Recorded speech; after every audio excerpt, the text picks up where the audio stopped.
அதிகாரங்களுக்கு ஆகச் சிறந்தது கோதுமை ரவை கிச்சடி. கோதுமை ரவையில செய்யக்கூடிய உப்புமா. இந்த ஊர்ல கோயம்புத்தூர் கொங்கு மண்டலம் எல்லாம் அது ரொம்ப ஃபேமஸா இருக்கு. நல்லா கோதுமை ரவையில போட்டு மோர் விட்டுலாம் சாப்பிட்றாங்க. ஆனா ஊறுகாயை தொட்டு சாப்பிடாதீங்க.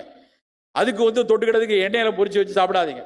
வெறும் கோதுமை ரவை. ஏன்னா கோதுமை ரவை கிளைசிமிக் இண்டெக்ஸ் ரொம்ப குறைவு, சர்க்கரையை உயர்த்தாது. மோர் சேர்த்து சாப்பிடும்போது அது ஒரு ப்ரோபயாட்டிக். ஸோ மோர் சேர்த்து சாப்பிடலாம். பனிக்காலங்களில் வேண்டுமானால் மோர் சேர்க்க வேண்டாம்.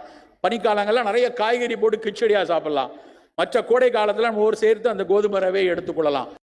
சர்க்கரை மறைச்சு சாப்பிட்ற எனக்குலாம் கிடையாதா? கோதுமை ரவை உப்புமா வீட்டில் செஞ்சு எடுத்துக்கிட்டு வந்தேன். கோதுமை ரவை உப்புமாவா? என் ஃபேவரட் ஃபுட். ஸ்பூன் இருக்கா? கை அழுக்கா இருக்கு. அதனால நான் ஊட்டி விடுறேன். ரியலி?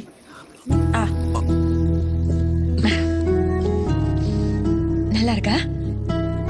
அமேசிங். நாளைக்கு உனக்கும் சேர்த்து எடுத்துட்டு வரேன். எதையும் மறைச்சு சாப்பிட்ற எனக்குலாம் கிடையாது.